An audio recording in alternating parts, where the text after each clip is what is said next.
नमस्कार बच्चों, Lakshmi online classes में आपका स्वागत है। आज हम प्रश्नमाला 17.1 हल करेंगे।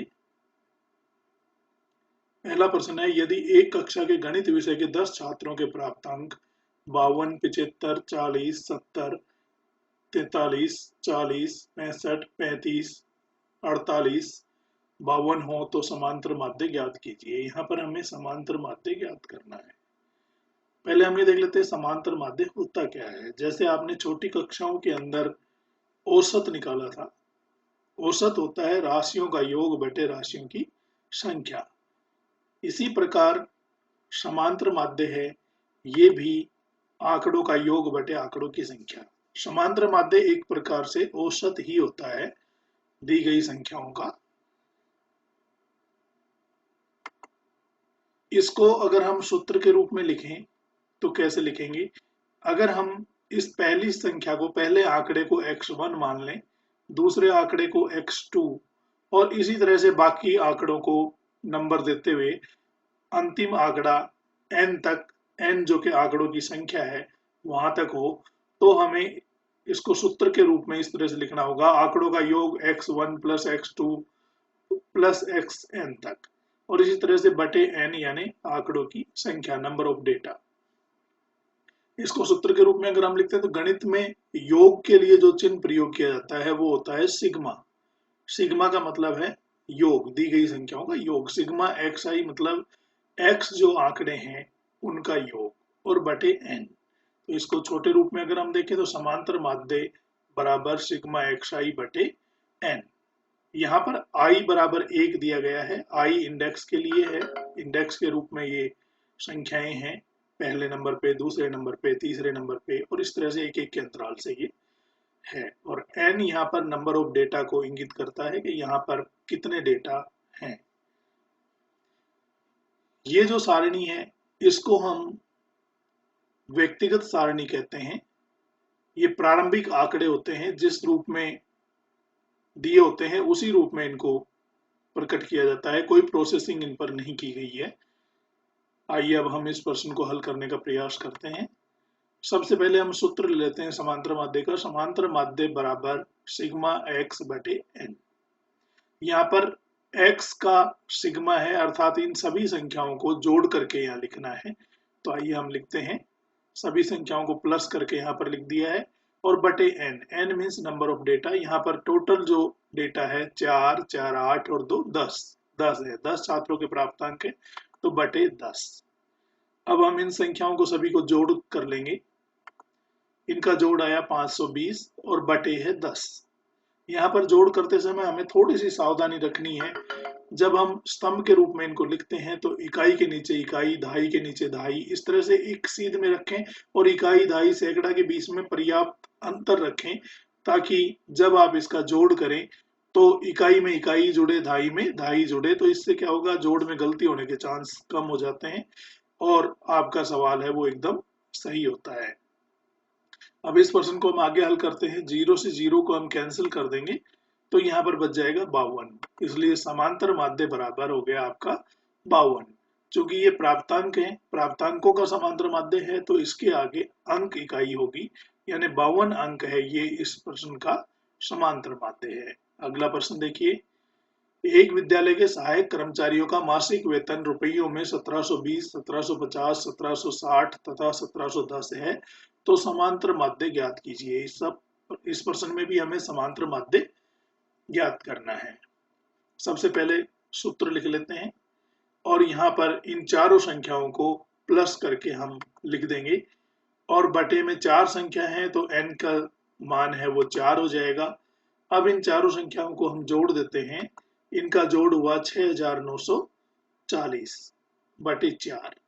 4 से हम 6940 को काट देते हैं, जो 1735 बारी कटा, इसलिए समांतर माध्य बराबर 1735 रुपए। चूंकि ये वेतन है, वेतन रुपयों में होता है, तो इकाई हो गई रुपए। आइए प्रश्न नंबर 3 को देखते हैं। यदि 3, 4, 8, 5, x 3, 2, 1 ये जो आंकड़े दिए गए हैं, इनके अंदर एक आंकड़ा वेरिएबल के रूप में दिया गया है, इसका मान हमें ज्ञात करना है, x का मान निकालना है, और समांतर माध्य प्रश्न के अंदर दिया हुआ है 4। इसको हल करने के लिए सबसे पहले हम सूत्र लिख लेते हैं। समांतर माध्य x बार बराबर सिग्मा xi बटे n। अब इस सूत्र में सभी संख्याओं का मान है वो हम रख देंगे। समांतर माध्य है, इसका मान है 4, तो समांतर माध्य के स्थान पर यहाँ पर लिख देंगे 4।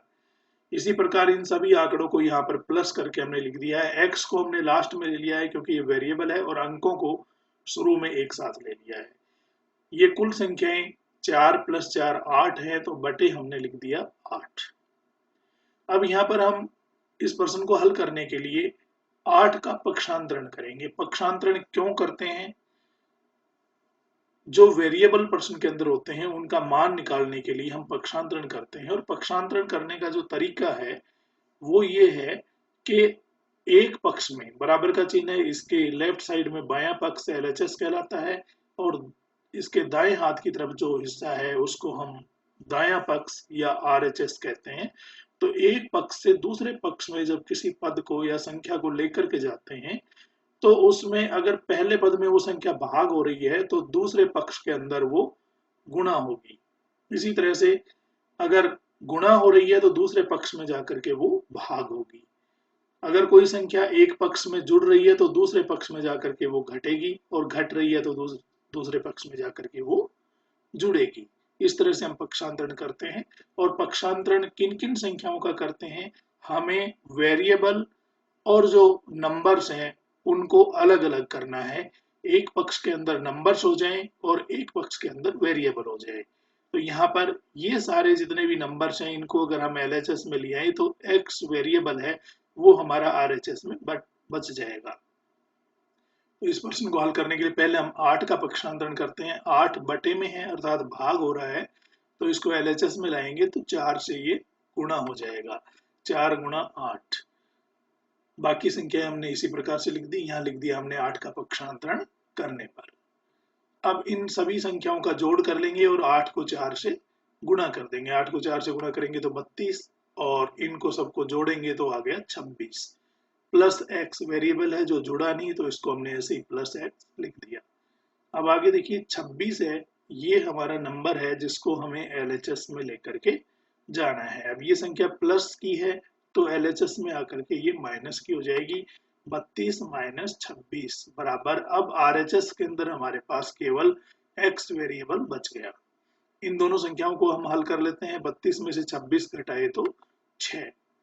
6 बराबर x, यानी x बराबर 6, ये हमारा x का मान आ गया। और चूंकि ये अंक है इसलिए इसकी इकाई हो जाएगी अंक। x बराबर 6 अंक।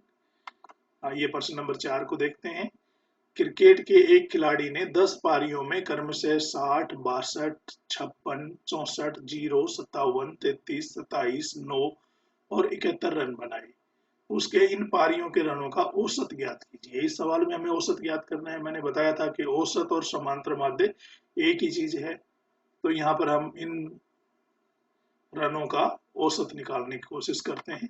औसत का हम सूत्र लेंगे राशियों का योग बटे राशियों की संख्या। सबसे पहले इन राशियों को प्लस करके यहाँ पर लिख लेंगे, और बटे, चूंकि ये 10 पारियों के रन है तो 10 संख्याएं ये टोटल हैं, तो बटे 10। इन सबको हम जोड़ लेते हैं। इनका जोड़ आया 439 और बटे 10। 10 का भाग हम 439 में दे देंगे तो ये हो जाएगा 43.9 रन। ये हमारा औसत आ गया। किसी भी संख्या में 10, 100, 1000 ऐसी संख्या जिसमें पहली संख्या 1 होती है और बाकी 0 होती है उसका भाग देना होता है, तो बहुत सरल है। ऊपर वाली संख्या लिखिए और बटे में जो संख्या दे रखी है उसमें 0 गिन लीजिए कितने 0 हैं। 1 0 है तो हमने दाईं तरफ से एक संख्या छोड़ करके पॉइंट लगा दिया। इस तरह से इसमें 10 का भाग हो गया, तो 43.9 रन इसका औसत हो गया। अगला प्रश्न, एक मासिक परीक्षा में 10 विद्यार्थियों के द्वारा अंग्रेजी में प्राप्त निम्न अंकों से समांतर माध्य की गणना कीजिए। ये अनुक्रमांक दे रखे हैं और ये इनके प्राप्तांक है। तो आंकड़े ये नीचे वाले हैं और ये इनकी काउंटिंग है, कितने आंकड़े हैं ये है। तो अब हम समांतर माध्य की गणना करते हैं।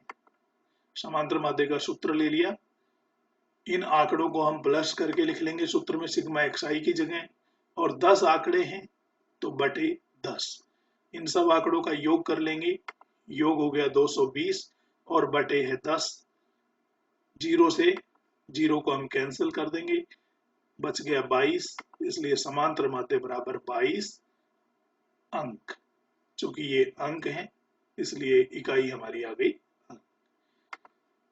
धन्यवाद। यदि आपको यह वीडियो अच्छा लगे तो इसे लाइक करना ना भूलें, साथ ही चैनल को सब्सक्राइब करें जिससे आगामी वीडियो आपको अपलोड करते ही प्राप्त हों। Thanks for watching Lakshmi online classes.